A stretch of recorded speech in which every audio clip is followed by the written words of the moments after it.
We are live on YouTube and on Facebook. Hello. Happy Tuesday. It is Chantrelle Lashae. This is the Chantrelle Club, where we will be reading the final chapter of Think and Grow Rich.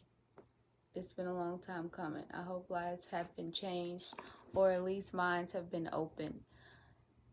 This is the final chapter, chapter 15, and it is long. It's long, so I broke it up into 3 parts. So it's the final chapter, but we still will be doing it for another 3 weeks.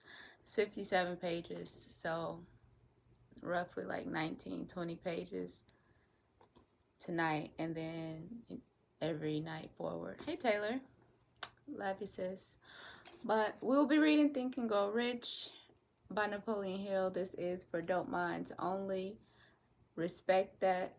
If you don't have the book and you would like to read along, the link is in the description as well as on the website, chantrellelashae.com. This is Chantrelle Club, and we will be getting started in 2 minutes. I hope anybody who has been following along have been doing their daily affirmations, because the shit actually works so much that sometimes it can be a little bizarre. Not scary, but like, oh, this shit work. Anyway, so I have a lot that's been going on, good and not so good. The good stuff I'm gonna tell you at the end of the club, because I want it to be all the way solid, or at the end of the book. So we still have, after tonight, 2 more weeks, and I'll tell you that. And then the not so good stuff, I've noticed when I skip, like last week, I skipped last week.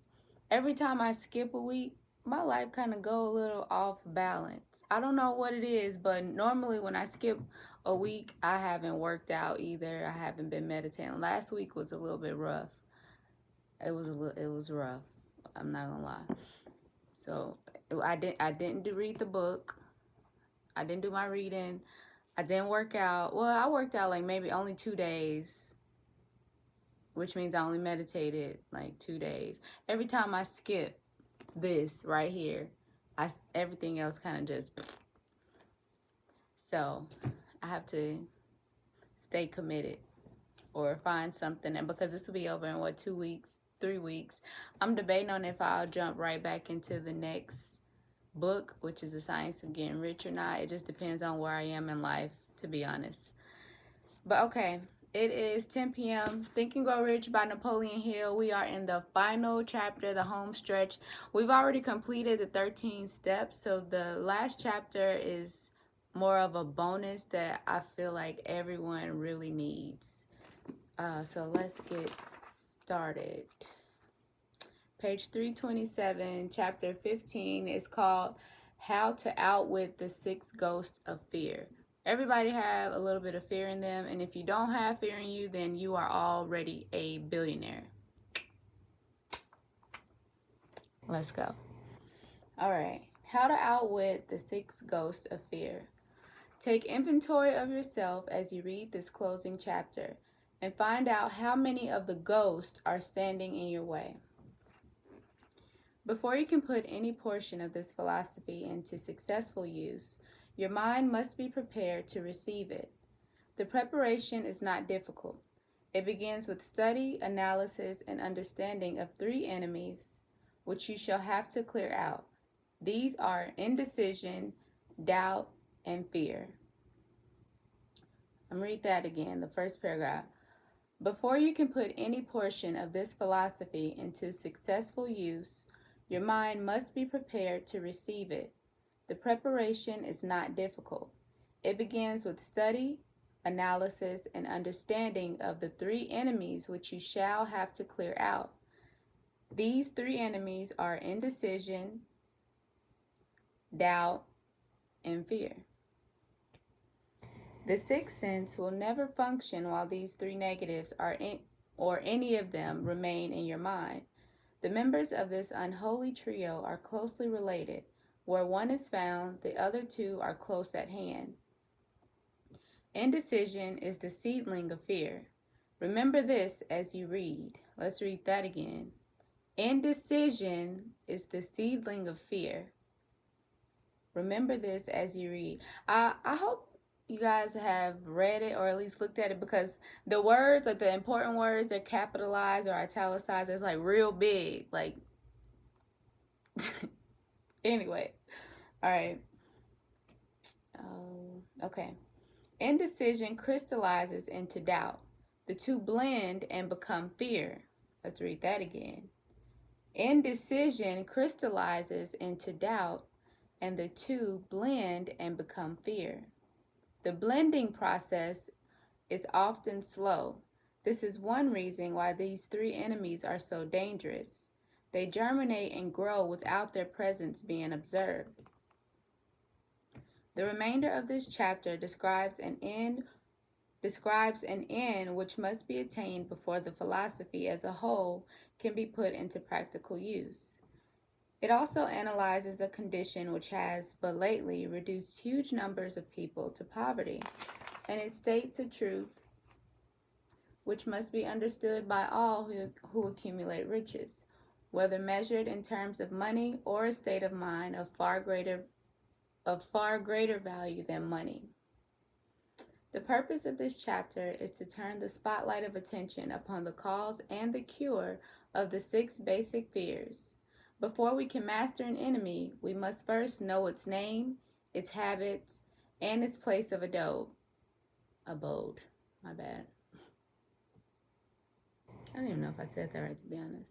But we're just going to keep rolling with it. As you read, analyze yourself carefully and determine which, if any, of the 6 common fears have attached themselves to you. Do not be deceived by the habits of these subtle enemies. Sometimes they remain hidden in the subconscious mind, where they are difficult to locate and still more difficult to eliminate. The 6 basic fears. There are 6 basic fears, with some combination of which every human suffers at one time or another. Most people are fortunate if they do not suffer from the entire 6. Named in the order of their most common appearance, these are the 6 basic fears. The fear of poverty, the fear of criticism, the fear of ill health, the fear of loss of love of someone, the fear of old age, and the fear of death.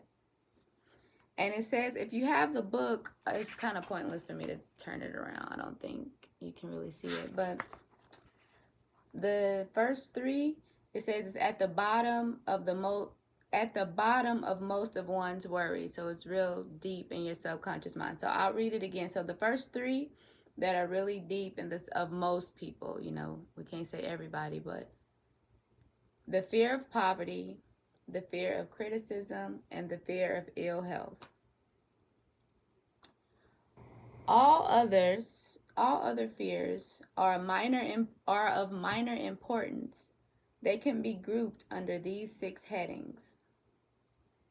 The prevalence of these fears, as occurs to the world, runs in cycles.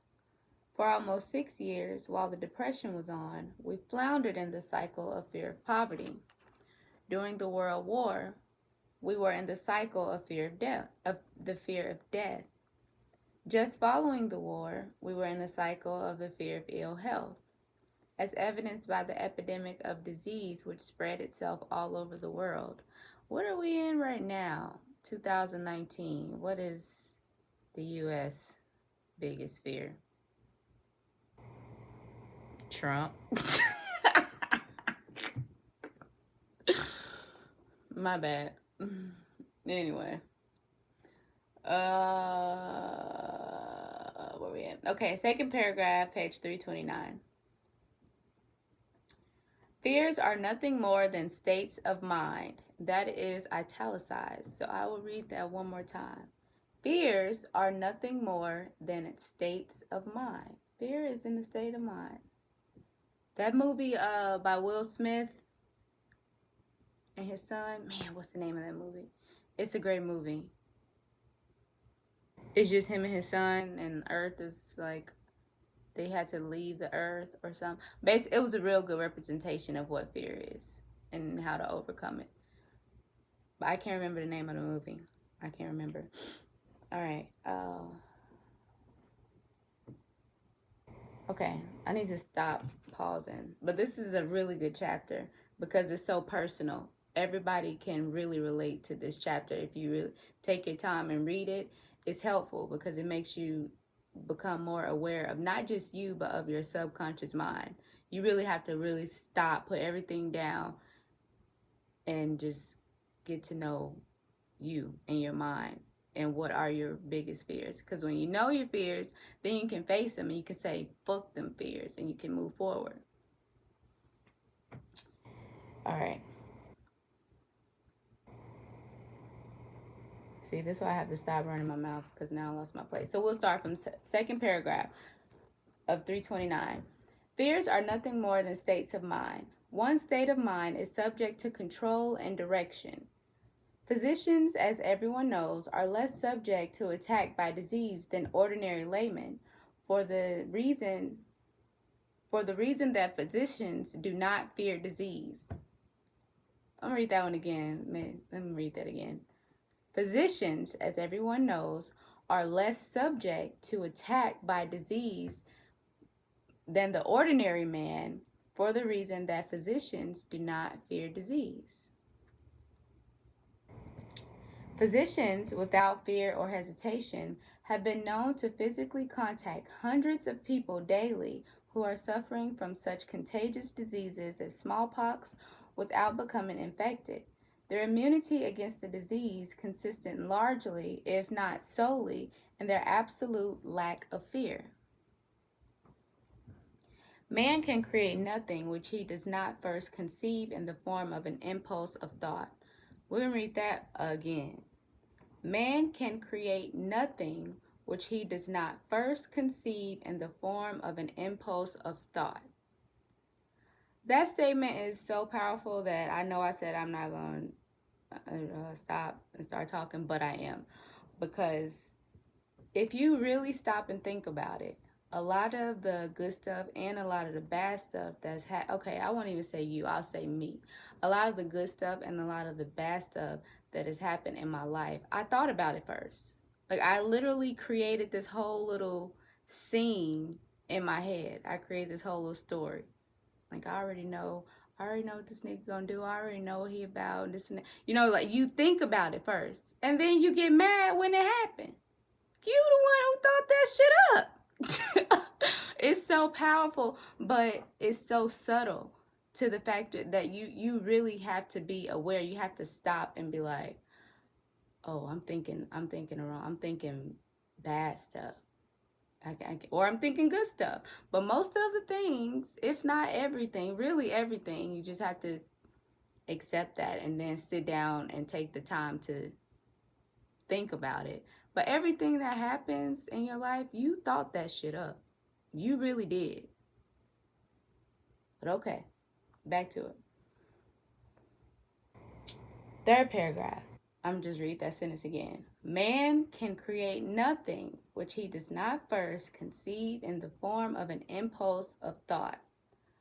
Following the statement comes another of still greater importance, namely, man's thought impulses begin immediately to translate themselves into their physical equivalent, whether those thoughts are voluntary or involuntary. You know, I have to read that again. Man's thought impulses begin immediately to translate themselves into their physical equivalent, whether those thoughts are voluntary or involuntary. You want to be rich? Start thinking about rich shit. You can't be talking about you want to be rich, but you complaining about a fucking bill. Your mind is not on the same track. You know what I'm saying? And I had to learn that myself. You want to be rich? Then you just pretend like your ass rich until you become rich. Period. It's a thought. It's a thought. It's so simple, but it's so not simple because, I don't know, humans like to make shit complicated. I don't know. But it's really so simple that it's kind of hard to understand. That is that simple. You know, we have to have some scientific proof or some shit. But the proof is in the pudding. If you do it, if you really do it for like 7 days consistently, just take one thing that you really, really want. And don't make it seem like it's a chore when you do it. It's just something you think about all the time, all day. Just the thoughts accidentally pop up. It'll happen. So you just gotta be careful what you're thinking about. And you gotta know what you want. Now, don't think about what you don't want. Think about what you do want. Because whatever you're thinking about is what you get. Whether you're thinking about what you don't want or what you do want, is what you're going to get. All right. Thought impulses, which are picked up through the ether by mere chance, thoughts which have been released by others' mind, may determine one's financial, business, professional, or social destiny just as surely as do the thought impulses which one creates by intent and design. We are here laying the foundation for the presentation of a fact of great importance to the person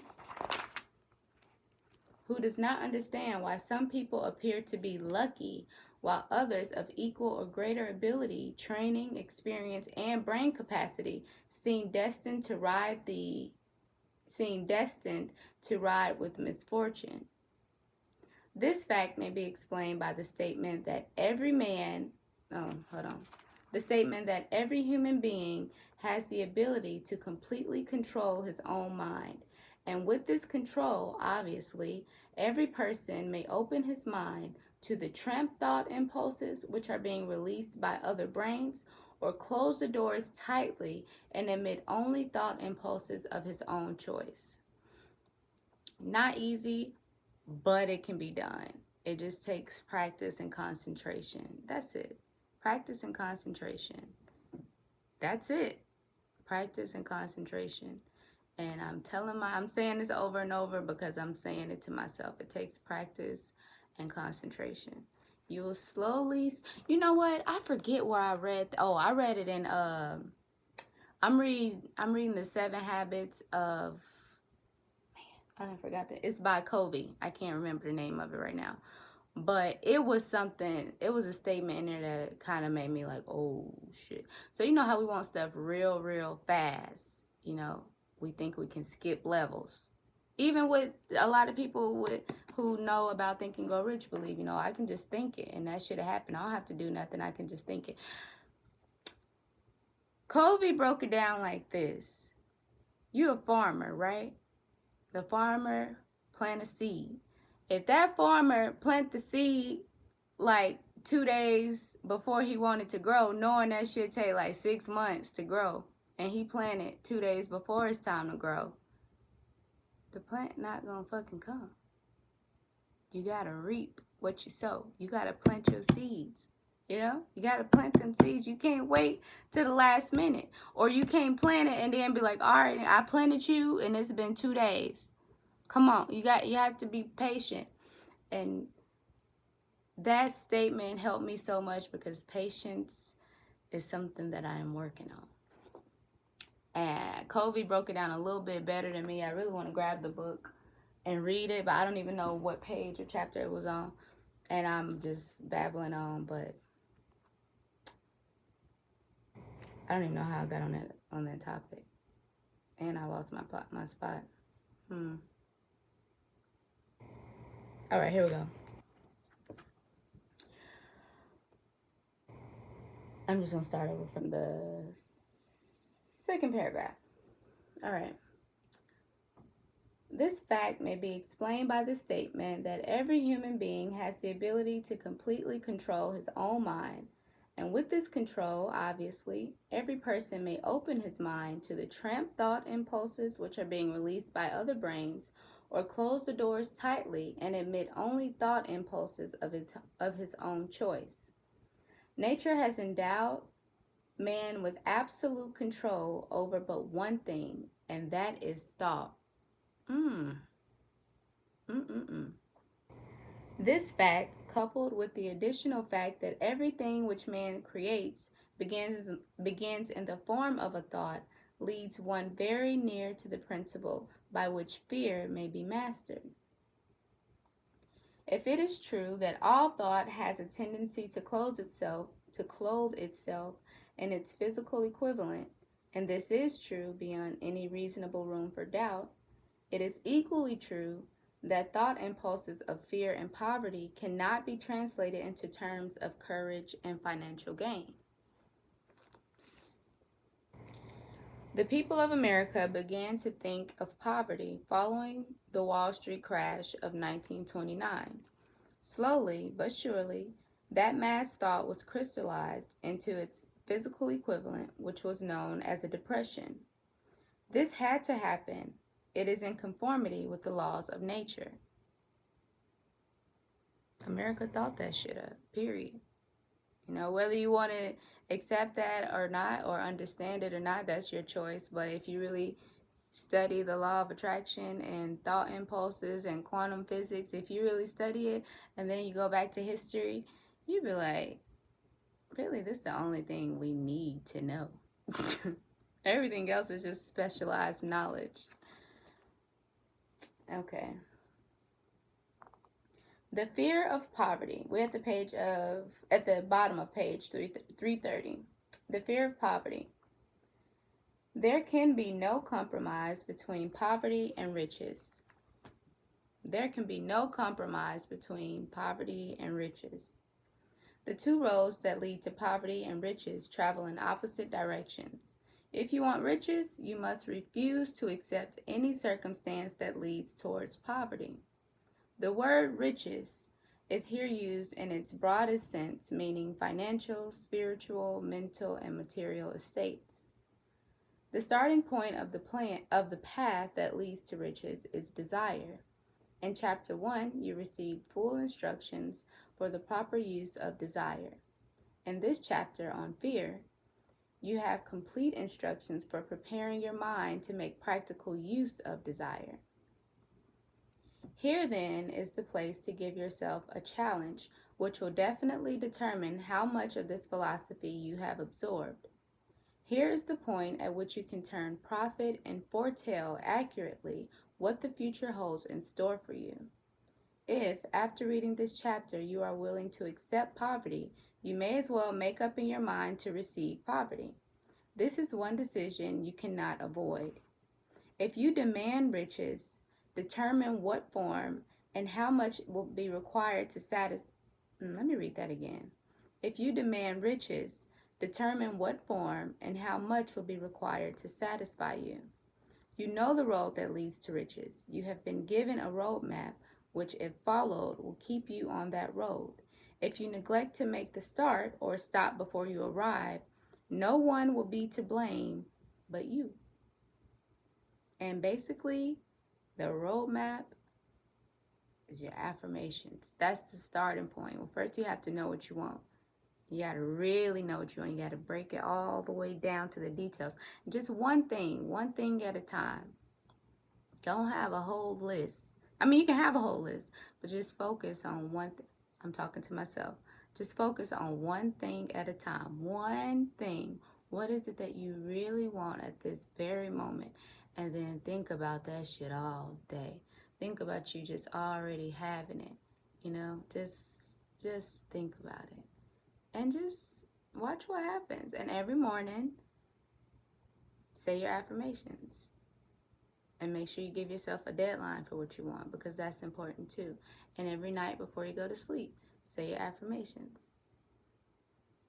I mean, it's pretty powerful. It's bizarre. I can't wait to share my story, and because I have to have proof.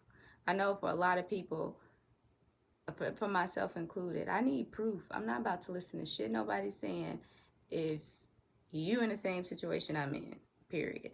And I completely understand that, and that's why I'm here doing this book club, because you're going to see real soon. All right. If you demand riches, determine what form and how much will be required to satisfy you. You know the road that leads to riches. You have been given a roadmap which, if followed, will keep you on that road. If you neglect to make the start or stop before you arrive, no one will be to blame but you. This responsibility is yours. No alibi will save you from accepting the responsibility if you now fail or refuse to demand riches of life, because the acceptance calls for but one thing. Incidentally, the only thing you can control, and that is a state of mind. That is the only thing. That we can control is our state of mind. That's it. And that's beautiful because it's all you need. All right, a state of mind is something that one assumes. It cannot be purchased, it must be created. It cannot be purchased, it must be created. Fear of poverty is a state of mind, nothing else. But it is sufficient to destroy one's chances of achievement in any undertaking, a truth which became painfully evident through the Depression. This fear paralyzes the faculty of reason, destroys the faculty of imagination, kills off self-reliance, undermines enthusiasm, discourages initiative, leads to uncertainty of purpose, encourages procrastination, wipes out enthusiasm, and makes self-control an impossibility. That is what fear does. And everybody knows that is true. It takes the charm from one's personality, destroys the possibility of accurate thinking, diverts concentration of effort, it masters persistence. It masters persistence, turns the willpower into nothingness, destroys ambition, beclouds the memory, and invites failure in every conceivable form. It kills love and assassinates the finer emotions of the heart, discourages friendship, and invites disaster in 100 forms, leads to sleeplessness, misery, and unhappiness. And all this despite the obvious truth that we live in a world of overabundance of everything that the heart could desire, with nothing standing between us and our desires, excepting lack of a definite purpose. I'm not going to reread that because it's 10:25, but I really hope that somebody is really reading this book. I really hope so. You don't even have to have it. It's a link in the description. It's free. I hope somebody is reading this book and following it along with me. So at the end of this, we can both be like, yeah. But that was, all right, we're going to keep moving.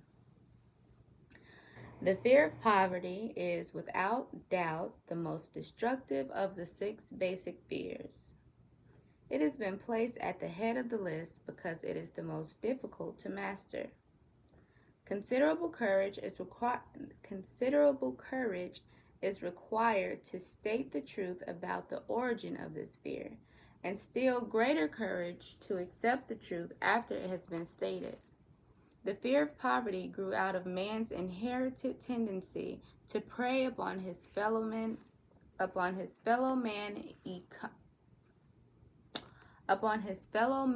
economically. Nearly all animals lower than man are motivated by instinct, but their capacity to think is limited. Therefore, they prey upon one another physically.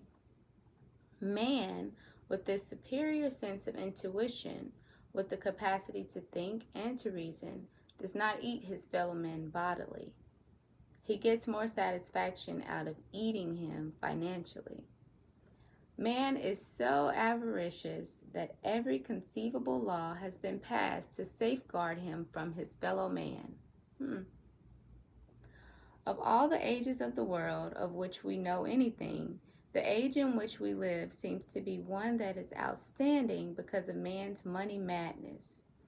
A man is considered less than the dust of the earth unless he can display a fat bank account. But if he has money, never mind how he acquired it. He is a king or a big shot. He is above the law. He rules in politics. He dominates in business. And the whole world about him bows in respect when he passes. Nothing brings man so much suffering and humility as poverty. Only those who have experienced poverty understand the full meaning of this. It is no wonder that man fears poverty.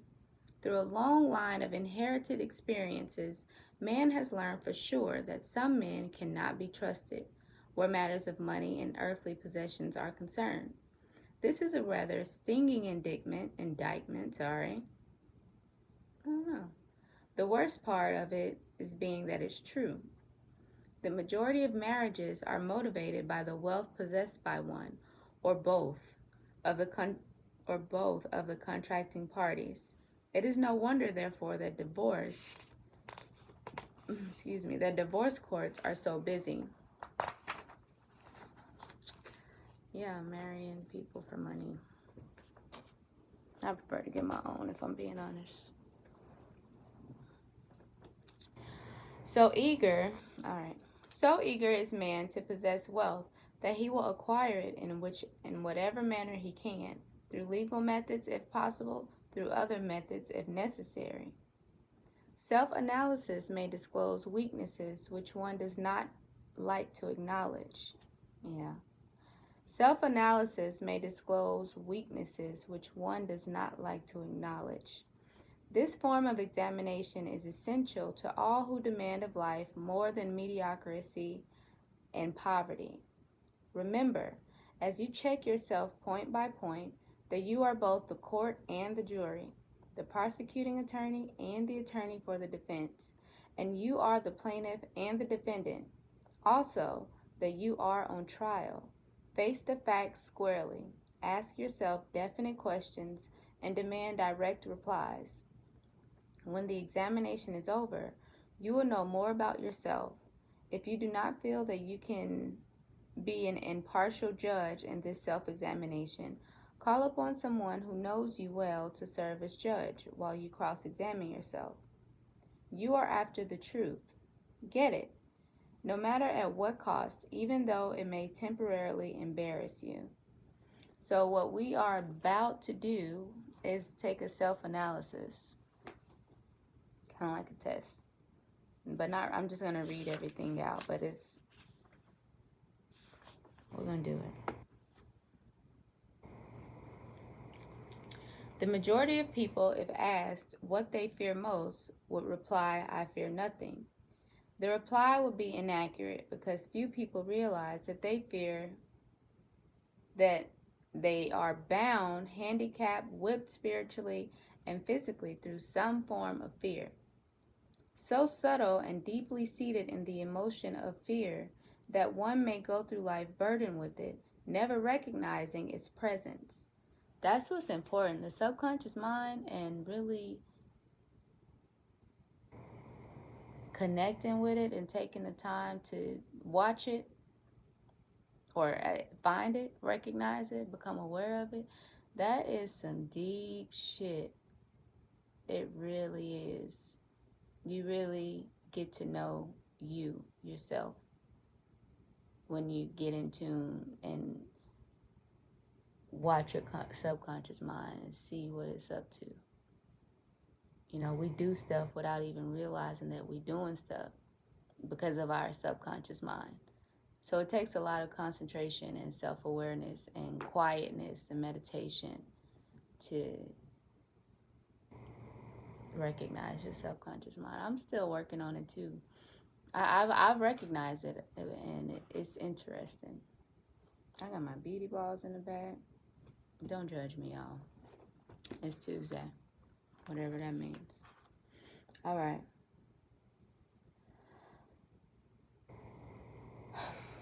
Where are we at? Oh, last paragraph. Only a courageous analysis will disclose the presence of this universal enemy. When you begin such an analysis, search deeply into your character. Here is a list of the symptoms for which you should look. Y'all ready? All right. symptoms of the fear of poverty. I'm going to take a tea break.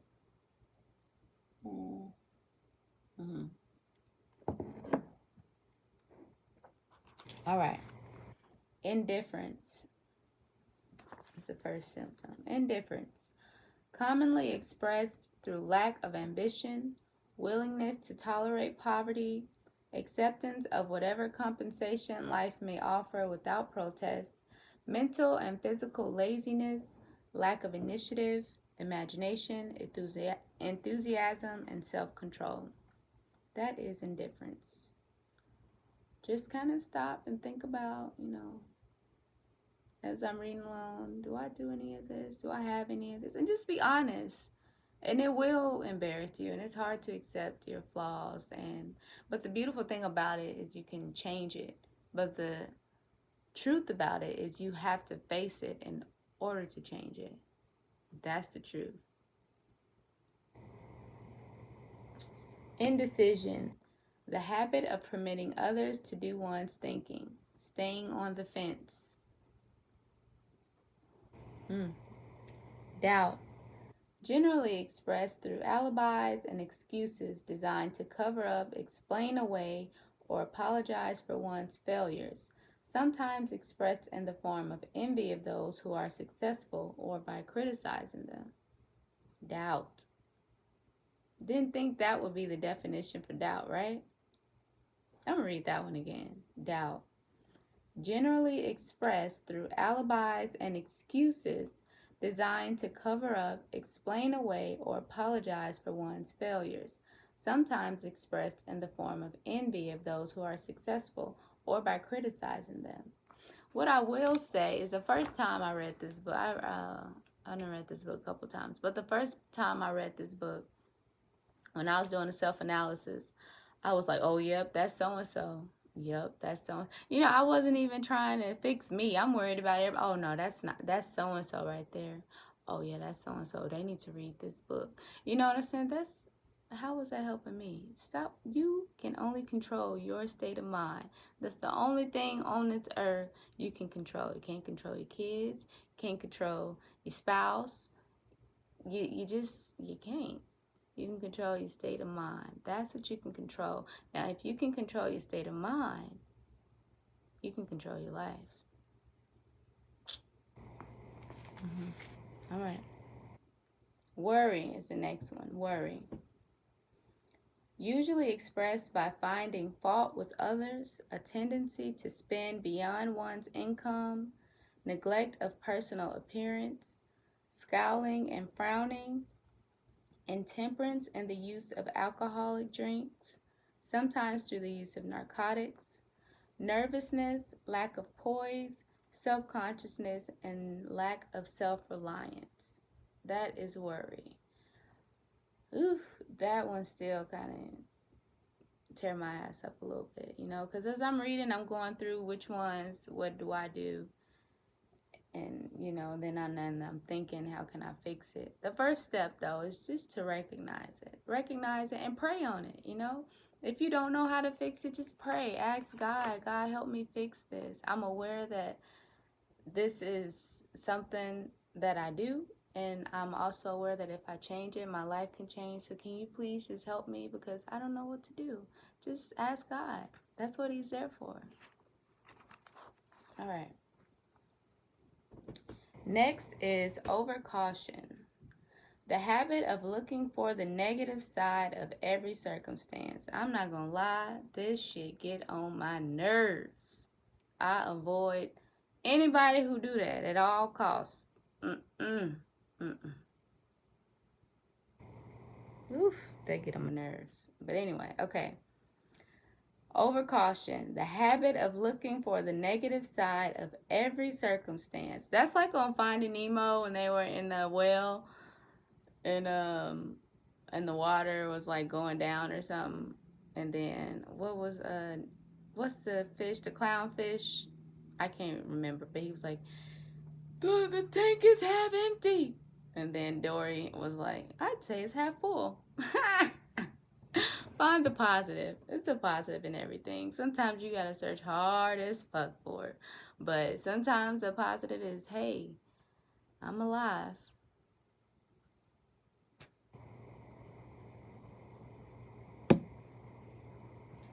All right. Okay. Overcaution. Let me finish reading this for real.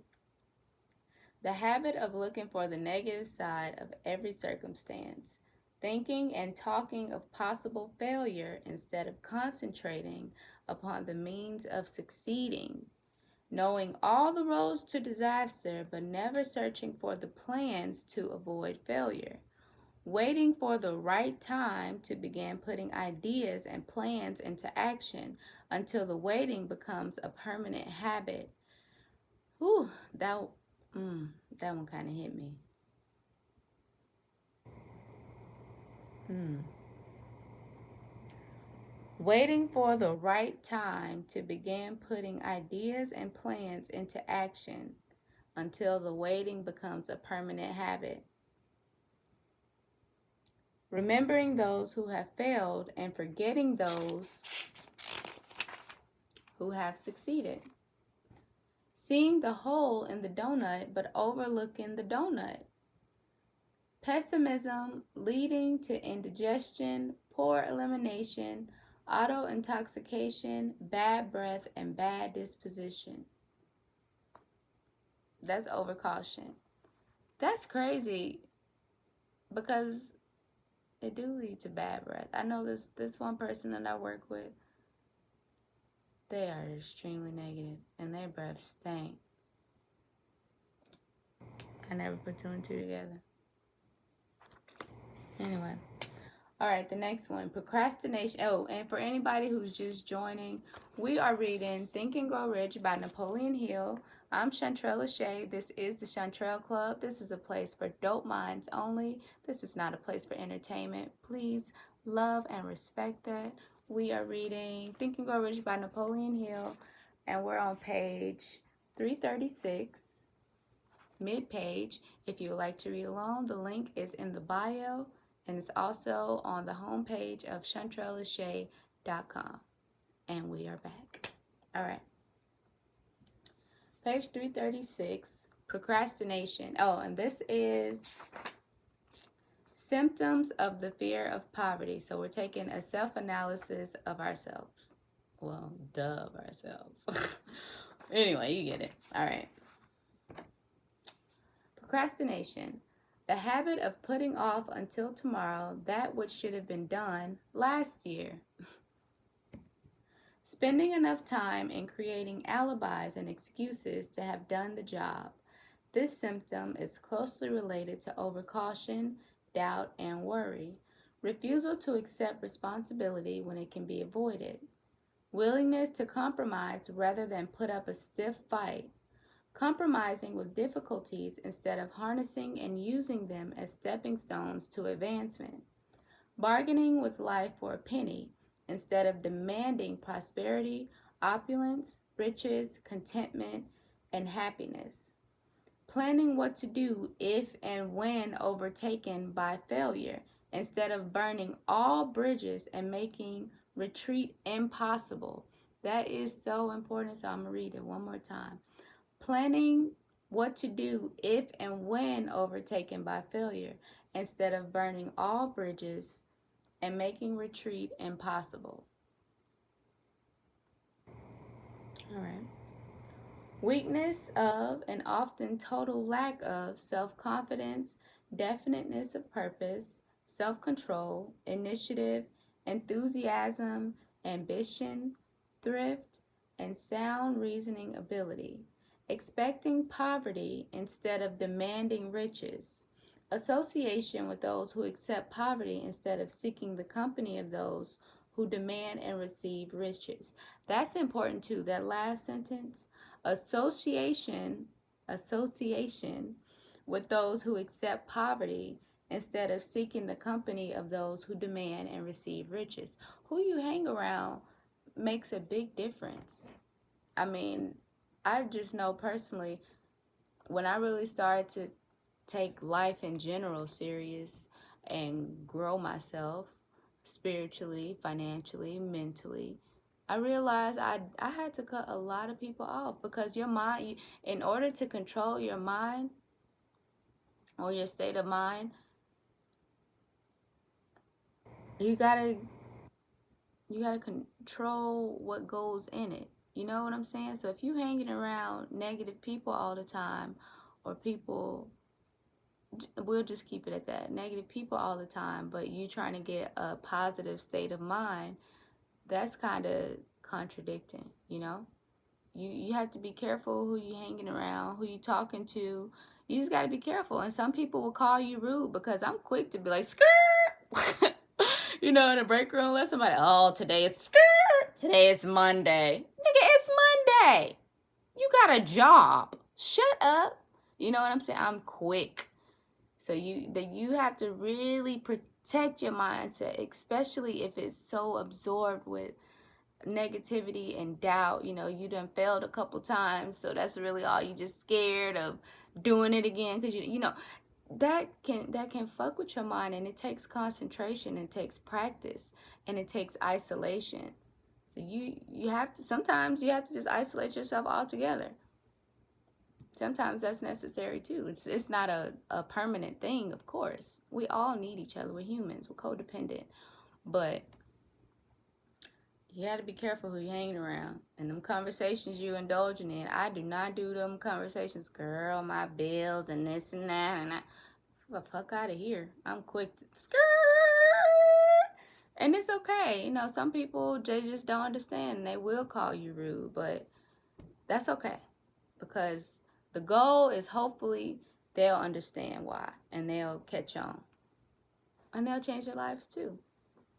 And sometimes I just be like, you should read Think and Grow Rich or The Power of Positive Thinking. You know what? Let me get you the link.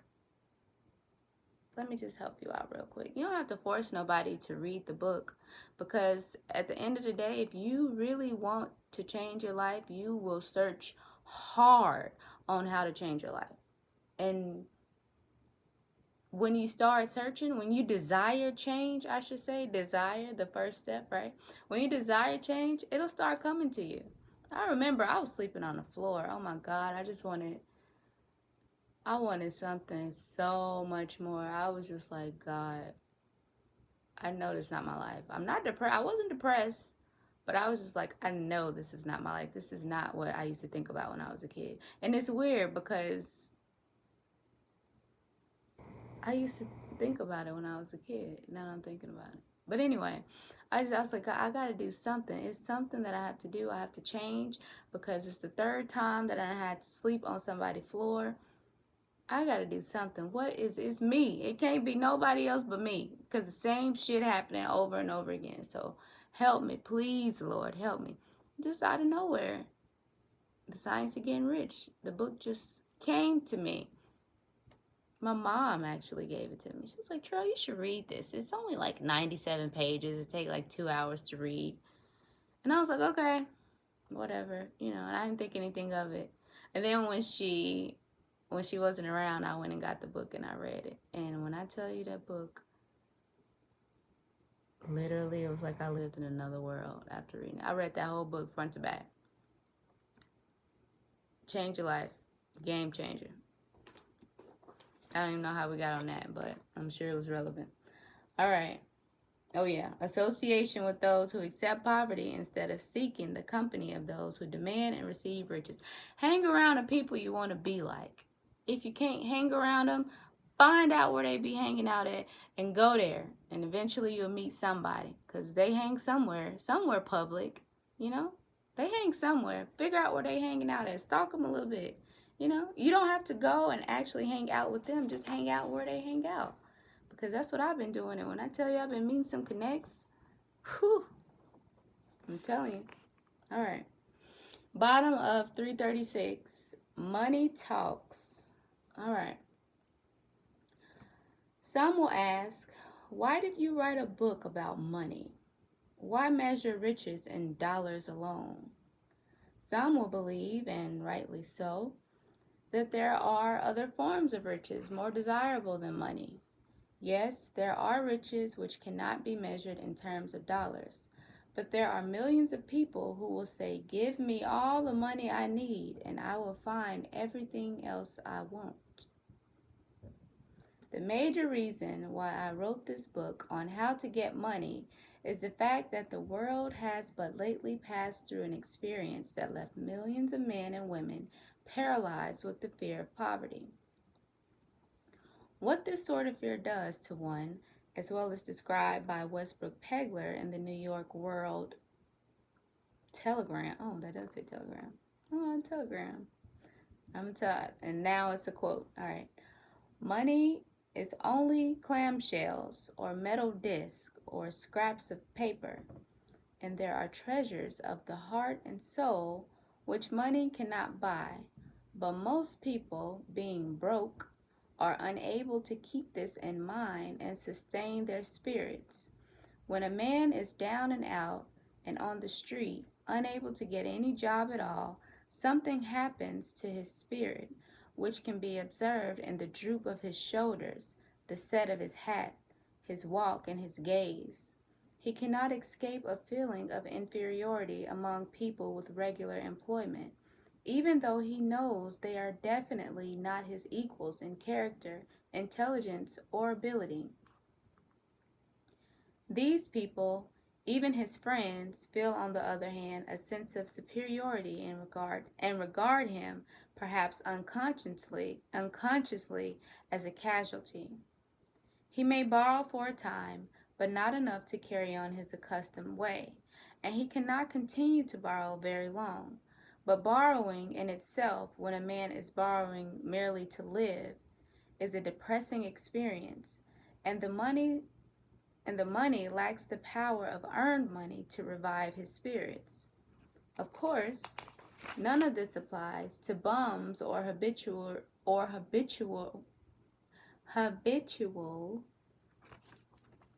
ne'er-do-wells, whatever that is. This must be slang from back in 1937. But only to men of normal ambitions and self-respect. All right. Next, women conceal despair. Women in the same predicament must be different. We somehow do not think of women at all in considering the down and outers. They are scarce. And the bread lines, they are rarely seen begging on the streets, and they are not recognizable in crowds. But the same plain signs which identify busted men. Of course, I do not mean the shuffling hags of the city streets who are the opposite number of the confirmed male bums. I mean reasonably young, decent, and intelligent women. There must be many of them, but their despair is not apparent. Maybe they kill themselves. When a man is down and out, he has time on his hands for brooding. He may travel miles to see a man about a job and discover that the job is filled, or that is one of those jobs which no base pay, but only a commission on the sale of some useless knick-knack which nobody will buy except out of pity. Turning that down, he finds himself back on the street with nowhere to go but just anywhere. So he walks and walks. He gazes into store windows at luxuries which are not for him, and feels inferior and gives way to people who stop to look with an active interest. He wanders into the railroad station or puts himself down in the library to ease his legs and soak up a little heat. But that isn't looking for a job, so he gets going again. He may not know it, but his aimlessness would give him away even if the very lines of his figure did not. He may be well dressed in the clothes left over from the days when he had a steady job, but the clothes cannot disguise the droop. The droop. When I read this chapter, it's weird because I became a lot more aware of the droop. Backstreet. All right. Top of page 339. Money makes difference.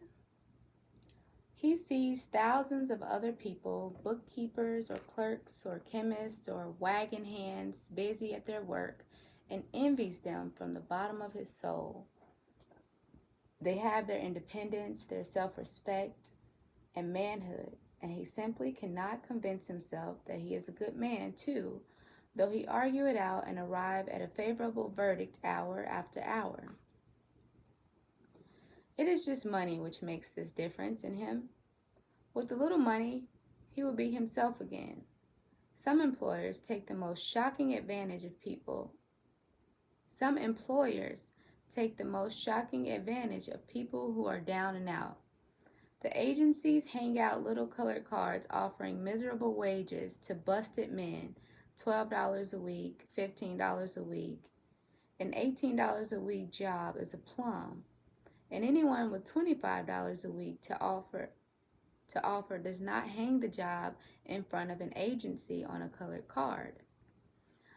Remember, this is back in 1937.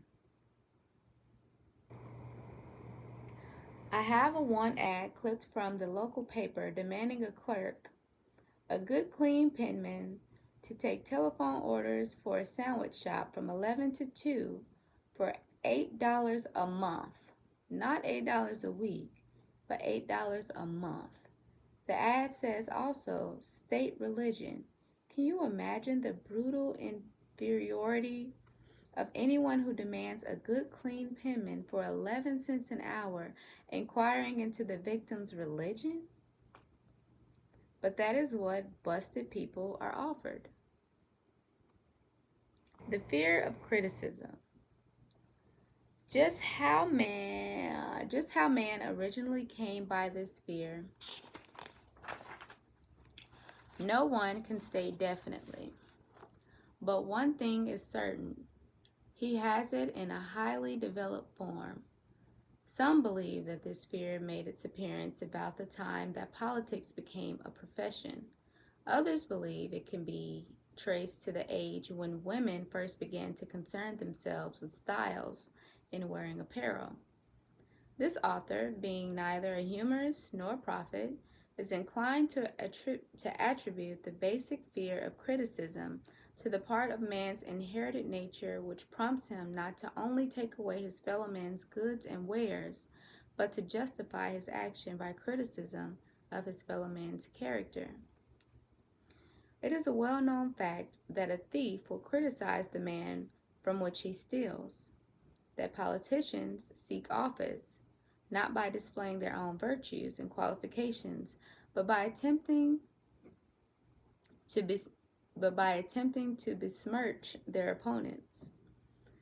Besmirch. The fear of criticism takes on many forms, the majority of which are petty and trivial. Bald-headed men, for example, are bald for no other reason than their fear of criticism. Heads became bald because of the tight-fitting bands of hats, which cut off the circulation from the roots of the hair. Men wear hats not because they actually need them, but mainly because everyone is doing it. The individual falls into line and does likewise, lest some other individual criticize him. Women seldom have bald heads, or even thin hair, because they wear hats which fit their heads loosely, the only purpose of the hats being adornment. That's very random, but okay. But it must not be supposed that women. Oh, my battery's low. Cratons. Okay, we're almost done. Okay. But it must not be supposed that women are free from the fear of criticism. If any woman claims to be superior to man with reference to this fear, ask her to walk down the street wearing a hat of the vintage of 1890. I would do that shit. The astute manufacturers of clothing have not been slow to capitalize this basic fear of criticism, with which all mankind has been cursed. Every season, the styles and many articles of wearing apparel change. Who establishes the style? Certainly not the purchaser of clothing, but the manufacturer. Why does he change the style so often? The answer is obvious. He changes the styles so he can sell more clothes. Got him.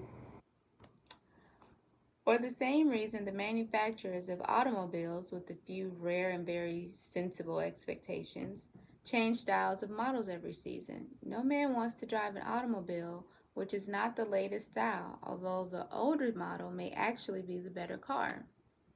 We have been describing the manner in which people behave under the influence of fear of criticism as applied to the small and petty things of life. Let us now examine human behavior when this fear affects people in connection with the more important events of human relationship. Take, for example, practically any person who has reached the age of mental maturity from 35 to 40 years of age as general average. And if you could read the secret thoughts of his mind, you will find a very decided disbelief in most of the fables taught by the majority of the dogmatists and theologians a few decades back. Not often, however, will you find a person who has the courage to openly state his belief on this subject. Most people will, if pressed far enough, tell a lie rather than admit that they do not believe the stories associated with the form of religion which held people in bondage prior to the age of scientific discovery and education. We're not going to get on religion, but that statement was very accurate. That's all I'll say.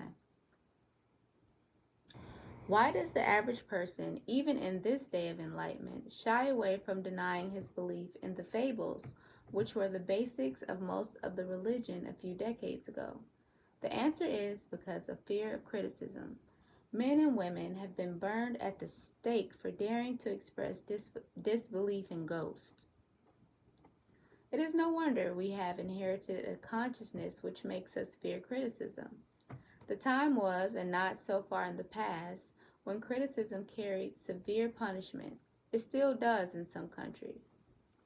The fear of criticism robs man of initiative, destroys his power of imagination, limits the individuality, takes away his self-reliance, and does him damage in 100 other ways. Parents often do their children irreparable injury by criticizing them. The mother of one of my boyhood chums used to punish him with the switch almost daily, always completing the job with the statement, "You will land in the penitentiary before you are 20. God, that's fucked up. When he was sent to a reformatory at the age of 17. Criticism is one of hold on, I need to slow down. Criticism is the one form of service of which everyone has too much. Everyone has a stock of it, which is handed out whether called for or not. One's nearest relatives often are the worst offenders. It should be recognized as a crime. In reality, it is a crime of the worst nature. I'm going to read that again for all them hating-ass family members. Everybody has a hating-ass family member, right? That shit sucks, because it's like, we family. So I'm going to read that again for anybody who's going through that. All right. One's nearest relatives often are the worst offenders. It should be recognized as a crime. All right, I'll keep going. For any parent to build inferiority complex in the parents who criticize their kids, shame on you. Shame on you. All right, I'm gonna stop. For any parent to build inferiority complexes in the mind of a child through unnecessary criticism. Employers who understand human nature get the best there is in man, not by criticism, but by constructive suggestion. Parents may accomplish the same results with their children. Criticism will plant fear in the human heart or resentment, but it will not build love or affection. Criticism, boo bitch. Criticism is not the way to go. Oh, I can't stand to see the parents criticizing their babies. Oh, it's like, all right. So these are the symptoms of the fear of criticism. This fear is almost as universal as the fear of poverty, and its effects are just as fatal to personal achievement, mainly because this fear destroys initiative and discourages the use of imagination. These are the major symptoms of the fear of criticism. First, self-consciousness. Generally expressed through nervousness, timidity, I think I'm saying that right, but timidity in conversation and in meeting strangers, awkward movement of the hands and limbs, shifting the eyes, self-consciousness. I'm going to read that again. Just be more aware. Generally expressed through nervousness, timidity in conversation and in meeting strangers, awkward movement of the hands and limbs, and shifting of the eyes. Lack of poise, expressed through lack of voice control, nervousness in the presence of others, poor posture of body, and poor memory. Lack of poise. These are all symptoms of the fear of criticism. Next is personality. Lacking in firmness of decision, personal charm, and ability to express opinions definitely. The habit of sidestepping issues instead of meeting them squarely. Agreeing with others without careful examination of their opinions. Personality. Inferiority complex. The habit of expressing self-approval by word of mouth and by actions as a means of covering up a feeling of inferiority. Using big words to impress others, often without knowing the real meaning of the words. It's funny because one of my old bosses did that shit, and I was like, I forgot what word facetious. I think it's facetious. I don't even remember what it meant. But at the time, I actually knew what that shit meant. Facetious. God, what does it mean? But anyway, I was working in a warehouse, driving a forklift. Where the fuck does facetious come in at? You know what I'm saying? He was being real extra for no reason. He did not use it right. Now I want to look it up now, but I don't even know how to spell it. But it was facetious, I believe. What does it mean now? Does it mean, I think it meant like sarcasm. I don't remember. But anyway, that just brought, I don't know why I just even thought of that. All right. So we just finished inferiority complex. These are the symptoms. We are reading the symptoms of the fear of criticism. All right. So inferiority complex. We just finished that. Extravagance, the habit of trying to keep up with the Joneses, spending beyond one's income. That is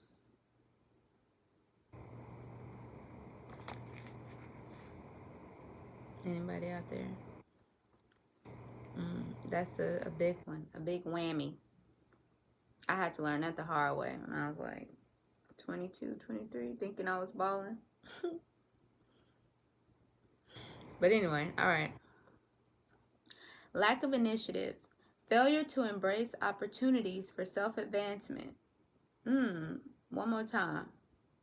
Lack of initiative, failure to embrace opportunities for self-advancement, fear to express opinions, lack of confidence in one's own ideas, giving evasive answers to questions asked by superiors, hesitancy of manner and speech, deceit in both words and deeds, lack of initiative. These are symptoms of the fear of criticism. And lastly is lack of ambition, mental and physical laziness, lack of self-assertion, slowness in reaching decisions, easily influenced by others, the habit of criticizing others behind their backs and flattering them to their faces, the habit of accepting defeat without protest, quitting an undertaking when opposed by others, suspicious of other people without cause, lacking in tactfulness of manner and speech, an unwillingness to accept the blame for mistakes, lack of ambition. That is a lot for the lack of ambition. That's all for the symptoms of fear and criticism. I'm not gonna say if you have time, if you want to do a self-analysis and really take the time to get to know yourself and face your fears, find out what those real fears are and face them. I don't know how to get rid of them yet. Well, I don't have like a step-by-step. My way is to just pray. Just pray, but you just got to know what you're praying for, So that's why you got to take the time to really know yourself, know your subconscious mind. Understand that you have a subconscious mind. Understand that, hey, I do shit on autopilot. I react this way when this happens, and I didn't even know it, I didn't realize that I eat when I get like frustrated or don't know what to do. I eat. I did not even realize it until I really started paying attention to my reactions. For like a week, this was before I got back on social media, because for me, it's no way that you can really if you just getting started, you have to focus all your time. And everybody knows social media take up a shit ton of your time.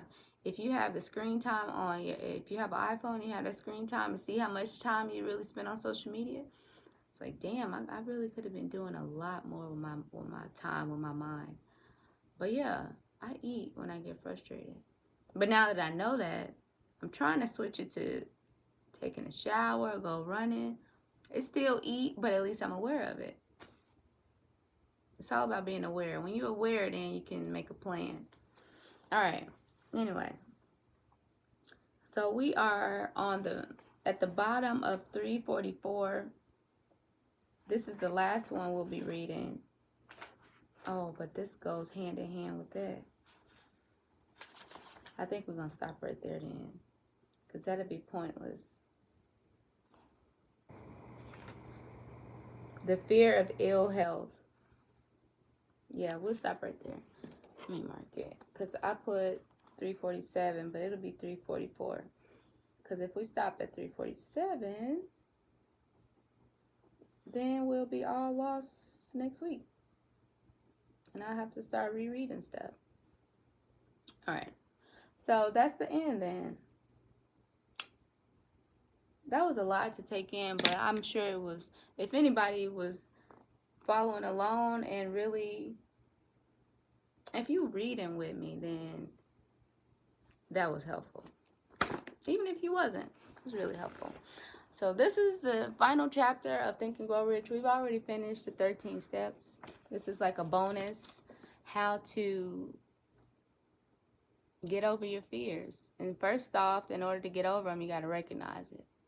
And so that's what we're doing right now, is doing the self-analysis, recognizing our fears. I have been doing it. It's hard to accept, because everybody wants to believe that they're not fearful. But when you really take the time and get to know yourself and how you react and how you think in certain situations and how you think when you're not thinking. What are you thinking about when you're not thinking? If that even makes sense. You know what I mean? When you really stop and do that, you realize, okay, all right, I understand why I'm where I am. You just really got to believe that you're a God. That's it. That's all you got to do, is just believe that you're a God. And that can be hard for a lot of people too. For religious reasons, for personal reasons. I mean, we all are God. We are our own gods. You know what I'm saying? We are all gods. God can do anything. I was sitting outside. I meditated outside this morning. It was like 5. And honestly, I was just sitting there like, think positive. Because everybody has shit going on in their life, of course. So, of course, I have shit going on too. And I was just sitting there meditating, and I looked up and I saw the Big Dipper and I saw the moon. And I was like, every single night, the moon is in the sky and the Big Dipper is in the sky.